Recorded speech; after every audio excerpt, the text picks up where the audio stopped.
ఇప్పుడు మనకు 2024లో సో ఏపీలో మనకు టీడీపీ జనసేన అలయన్స్ ఉంది కదా. సో దాని గురించి మీరు ఏమనుకుంటున్నారండి?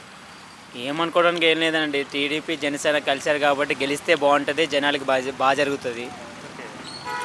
ఇప్పుడు పవన్ కళ్యాణ్ గారు ఎన్ని సీట్ల పైన పోటీ చేయబోతున్నారు? సో ఏంటిది?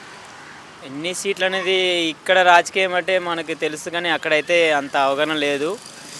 ఆంధ్రనే కానీ ఇక్కడ ఎక్కువ రోజులు ఉండబట్టి మనకి అక్కడ పట్టించుకోవట్లేదు. ఆ, జనసేన వస్తే బాగానే ఉంటుందని అనుకుంటున్నామండి. అంటే ఈసారి జనసేన 30 నుంచి 40 సీట్ల మధ్య పోటీ చేస్తుంది అంటున్నారు పొత్తులో. సో ఒకవేళ 40 సీట్ల మధ్య పోటీ చేస్తే జనసేన ఎన్ని సీట్లు? ఇష్టంగానే ఉంది అక్కడ జనసేన మీద.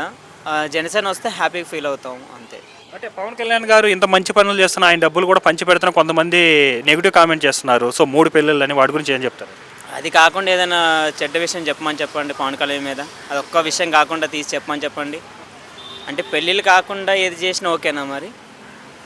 అంటే మళ్ళీ ఇప్పుడు జగన్ గారు ఏ మీటింగ్లో చూసినా ప్యాకేజ్ స్టార్ అంటున్నారు, అలాగే 3 పెళ్ళిళ్ళ గురించి అంటున్నారు. అంటే సీఎం హోదాలో ఉన్న వ్యక్తి అలా మాట్లాడాలనిపించింది. అన్ని కేసులుండి అతనే సీఎం అయినప్పుడు ఏ కేసులైనా అతను సీఎం అవ్వకపోవడం తప్పేముంది? ఆ జగనే కేసులుండే కదా. ఆల్రెడీ ఇప్పుడు కూడా కేసులు ఉన్నాయి, మీకు తెలిసి ఉండొచ్చు, జనాలు కూడా తెలుసు. అతను ఎంచుకున్నప్పుడు ఏ కేసు లేని అంత మంచి పని చేసిన పవన్ కళ్యాణ్కి ఎందుకు సీట్ ఇవ్వరనే అది క్వశ్చన్ చేస్తున్నాను నేను.